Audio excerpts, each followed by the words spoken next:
A importância de compartilhar o conhecimento na agricultura. O saber de quem pesquisa e o de quem tira o sustento da terra se somam para facilitar a vida no campo.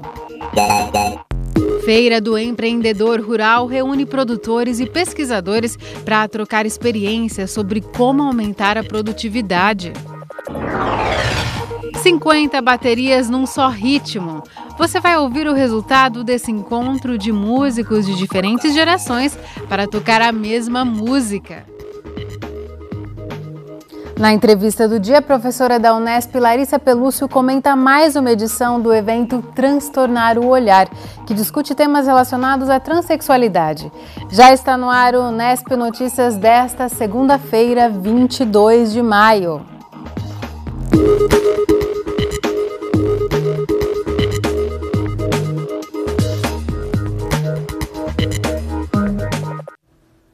Boa noite. Foi realizada neste sábado a 6ª edição da Feira do Empreendedor Rural, organizada pela FIB, as Faculdades Integradas de Bauru. É uma oportunidade para que os alunos do curso de agronomia se aproximem de pequenos produtores e apresentem os resultados das pesquisas feitas na instituição. Estudantes da Unesp em Botucatu também participaram com projetos de extensão que auxiliam o agricultor. Nós plantamos girassol, plantamos girassol, 20 hectares de girassol. A semente enroscou aqui. Então ela virava aqui, travada. Sempre falhando. E o cara lá. Erro de adequação de Aí o cara plantou lá 20 hectares, a semente sobrou tudo. Mas peraí, nasceu o quê? Um pé aqui do lado. Paulo é agricultor em Avaí e não entendia o que estava fazendo de errado na hora de plantar. Mas bastaram alguns minutos de conversa com o Sidney para compreender. O erro estava no equipamento que faz a dosagem da semeadora. O mestrando da Unesp ensinou como montar o conjunto corretamente e como as sementes devem ficar lá dentro. Uma adequação simples, barata e para lá de eficiente. Esse é o intuito do projeto, é levar justamente essa boa prática no campo para melhorar para o produtor no final, que é o que ele espera. É o rendimento, né?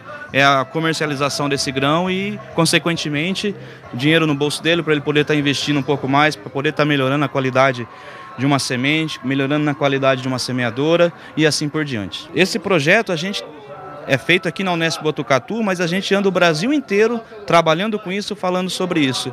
Então essa importância é muito grande. Essa é a missão da faculdade, da universidade em relação à extensão rural. Levar ao produtor ciência e tecnologia de maneira bem clara e objetiva. O agricultor ficou satisfeito com a explicação e já vai fazer as correções necessárias. Eu estou comentando com o Sidney que há 3 anos atrás nós voltamos a mexer com a agricultura, né? E na nossa região é muito difícil, né? O pessoal não tem aquela assistência, né? E hoje estamos descobrindo com ele, né? Uma série de coisas que já podia ter feito, né? E ter gastado bem menos às vezes e ter produzido muito mais, né? Então eu creio que o caminho seria isso aí mesmo, né? É a engenharia que vai ajudar a gente agora aqui para frente.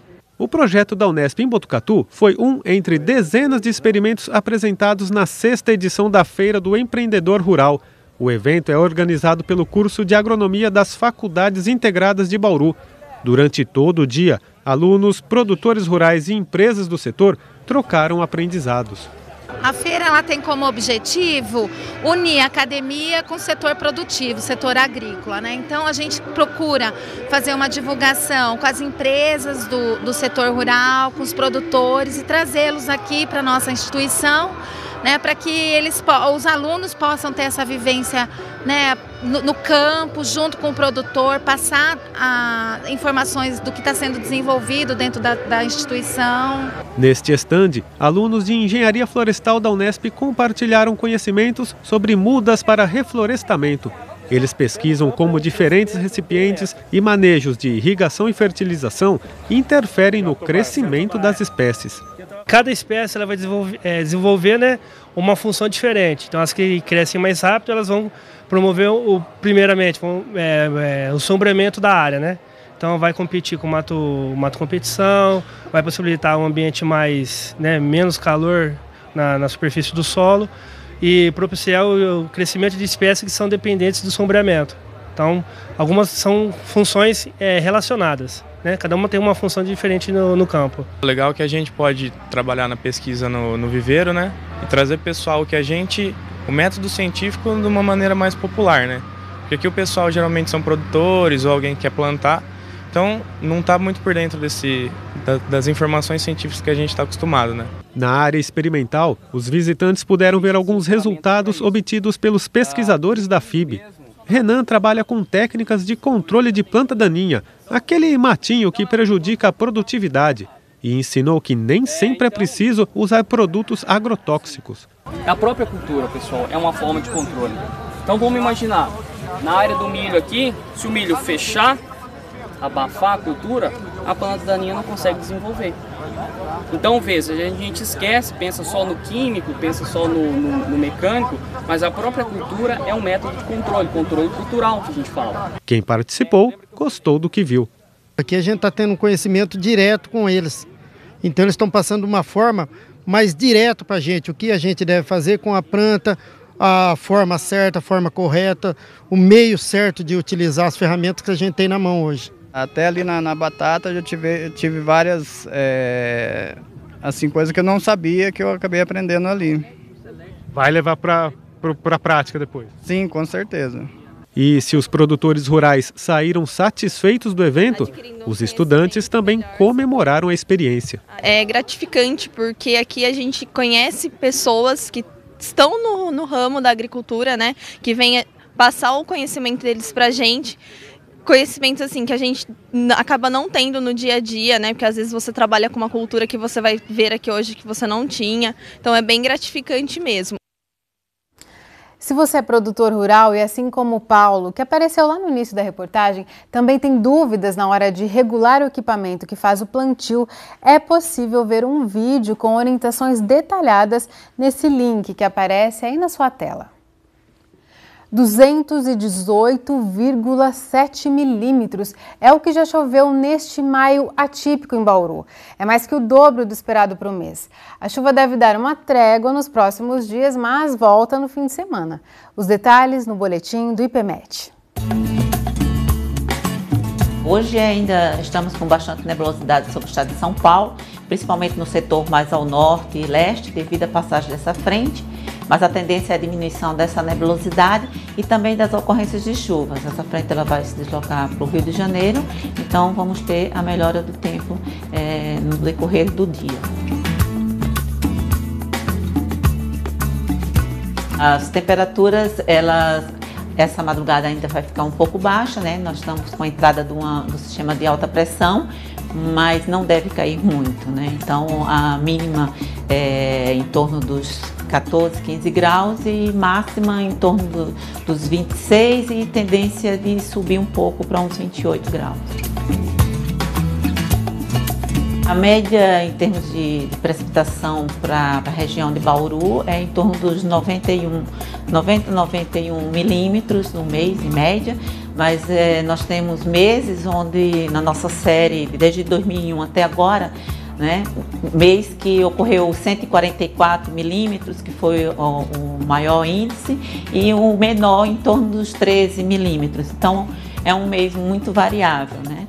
Por enquanto, nós estamos com a média muito alta nesse mês, acima de 200 milímetros, e a tendência é ainda ter mais um aumento disso aí, porque tem a previsão de uma chegada de uma nova frente fria durante o fim de semana, que deve aumentar esse índice.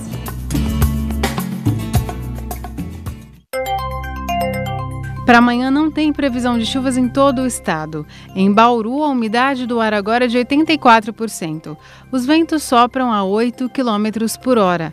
Hoje a mínima foi de 17 e a máxima de 25 graus. Amanhã os termômetros devem variar entre 15 e 26 graus. E por conta dessa chuvarada, hoje pela manhã, o DAI paralisou a produção na estação de tratamento de água. A medida foi tomada por causa da grande quantidade de barro contida na água. Todos os bairros abastecidos pelo Rio Batalha podem ser prejudicados. Entre eles, o Jardim Ouro Verde, Jardim Ferraz, Jardim América, Altos da Cidade, Estoril, Vila Falcão, além do centro. Ainda não há previsão de quando o serviço será normalizado, por isso o DAI pede que os moradores economizem água. Depois do intervalo, a professora da Unesp, Larissa Pelúcio, fala do evento Transtornar o Olhar, realizado aqui no campus em Bauru e que discute temas relacionados à transexualidade. Voltamos num instante só. Na próxima quarta-feira vai ser realizada mais uma atividade da terceira edição do evento Transtornar o Olhar, Transcrever e Resistir. Os palestrantes são todos pesquisadores e escritores trans que vêm compartilhar experiências e ampliar a discussão sobre transexualidade.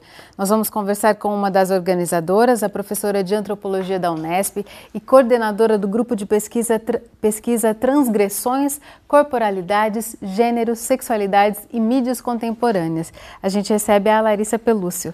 Larissa, muito obrigada por sua presença aqui no Unesp Notícias.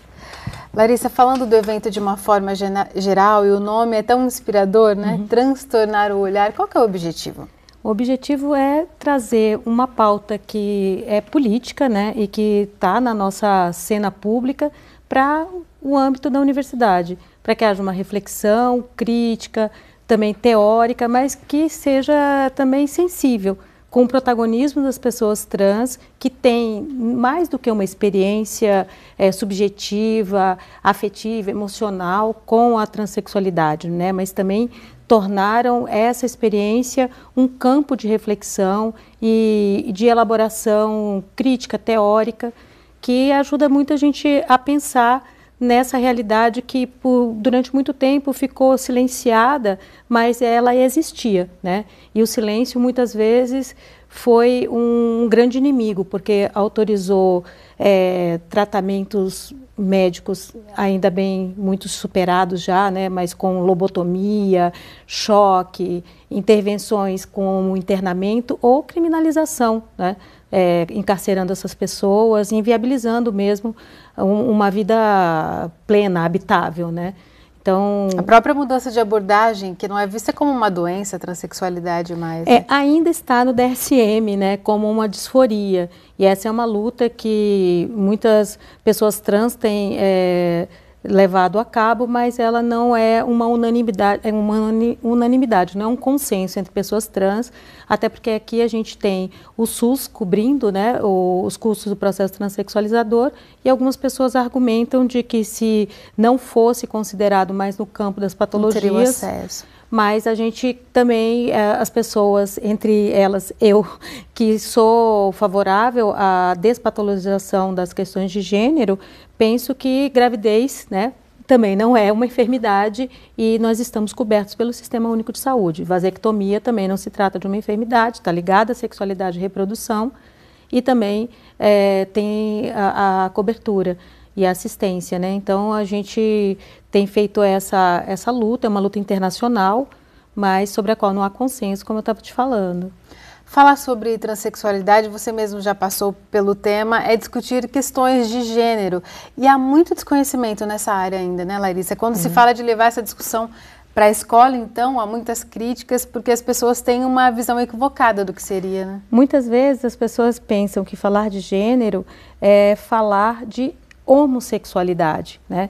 Todos e todas nós temos gênero, e o gênero é uma construção social, né, histórica, política, é um operador de desigualdades. Nós, mulheres, podemos falar muito claramente disso, né, em relação ao respeito profissional, à violência doméstica que está aí tão presente e com números tão alarmantes, né, são dados estatísticos que a gente tem visto, por exemplo, cada vez mais lares que são monoparentais com mulheres pobres à frente como figura de referência no IBGE. Isso é falar de gênero também, né? E essa discussão que acaba resvalando para a questão da sexualidade, evidentemente são coisas que estão implicadas, que estão relacionadas, mas elas não são necessariamente a mesma coisa.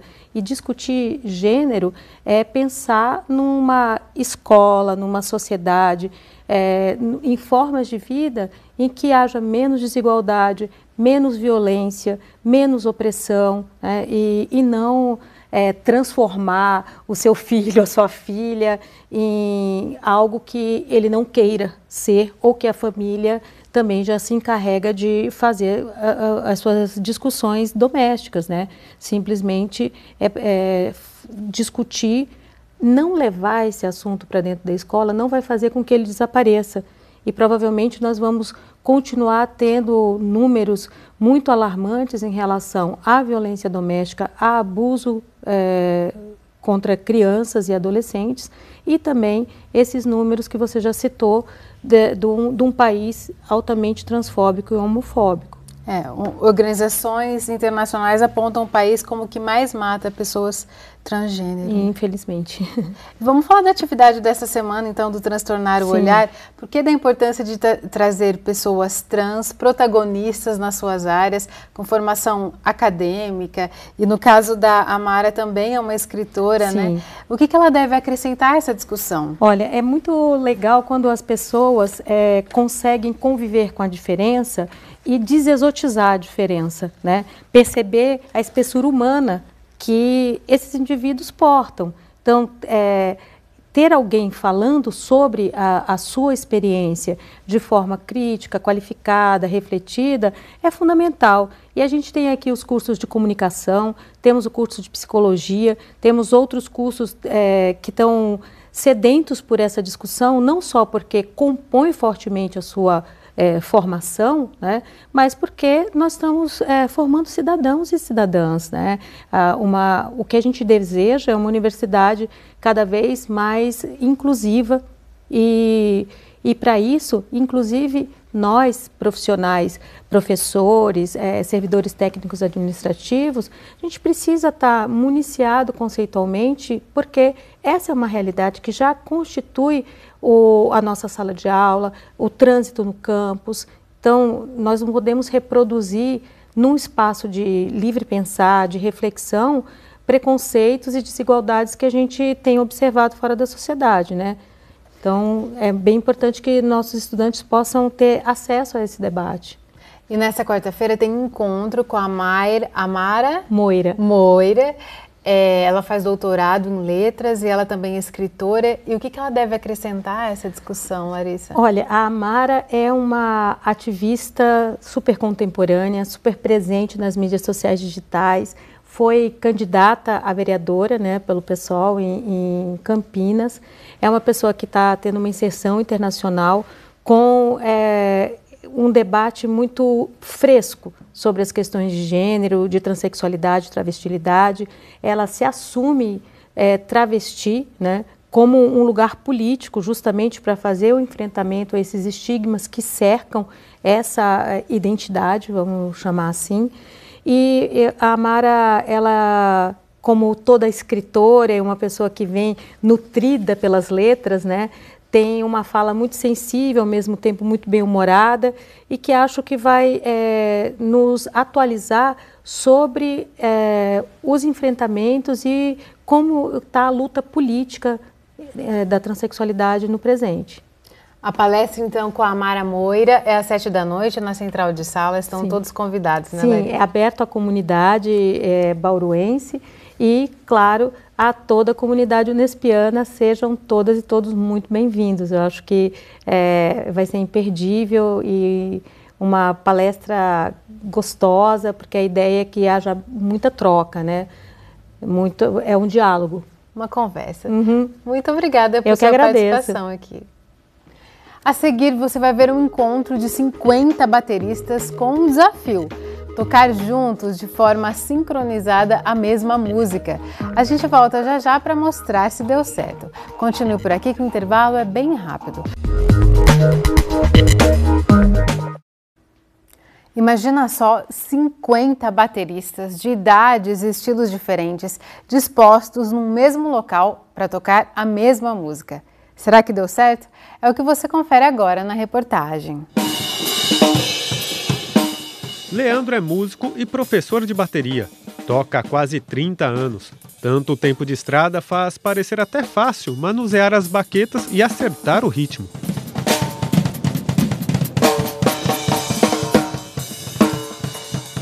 Sempre ouvi rock and roll influenciado pelos meus irmãos, né? No mundo do rock mesmo. E pela bateria foi que eu fui num show e vi que logo de cara teve um solo de um baterista, sabe? Aí pelo solo já me incentivou, eu falei, é isso que eu quero tocar, é isso que eu quero seguir mesmo, tocar bateria. Com 6 anos dedicados ao instrumento, a Lívia também mostra que manda muito bem.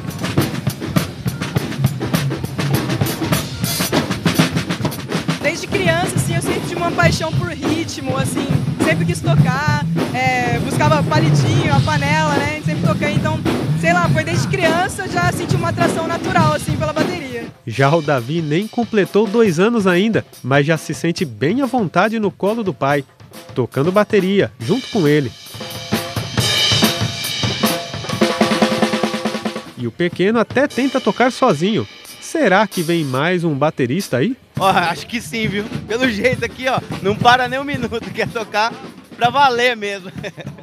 Leandro, Lívia e Renato foram apenas 3 dos cerca de 50 bateristas que se reuniram no estacionamento do Boulevard Shopping para o 2º encontro de bateras de Bauru.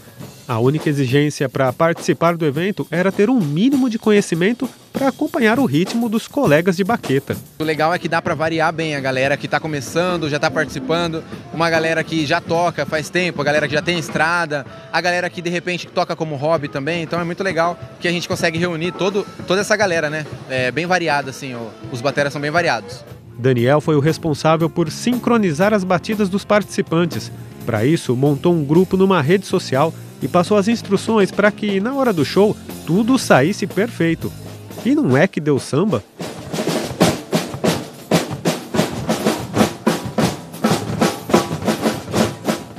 Arthur começou no instrumento há pouco mais de um ano. Curte o bom e velho rock and roll, mas acha bacana mesmo essa mistura de gente e de estilos. Eu acho interessante juntar uma coisa cultural, que é difícil ter assim, bastante gente, é muito legal tocar também, então acho interessante vir aqui mostrar um pouco pro pessoal, tocar uma bateria, se divertir, né? A plateia curtiu e registrou tudo.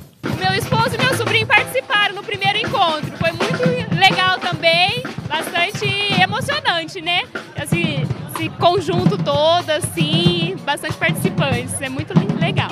O evento trouxe também músicos de fora. Aos 71 anos, seu José não teve dúvidas, saiu de Garça para trazer a bateria dele para o meio do estacionamento do shopping. É o compartilhamento, a cultura, a socialização, enfim, o congraçamento de pessoas que pensam da mesma forma. Essa é a grande importância. A esposa, que sempre o acompanha, não ficou de fora dessa, mas aproveitou para puxar a orelha do maridão. Amo bateria. Só ainda não tive a oportunidade de aprender porque ele ainda não me ensinou. Mas eu amo bateria, adoro. Fica triste não, Dona Maria. Afinal, se o seu José não te ensinar, você sabe que tem outros 50 bateristas por aqui, prontos para compartilhar o talento.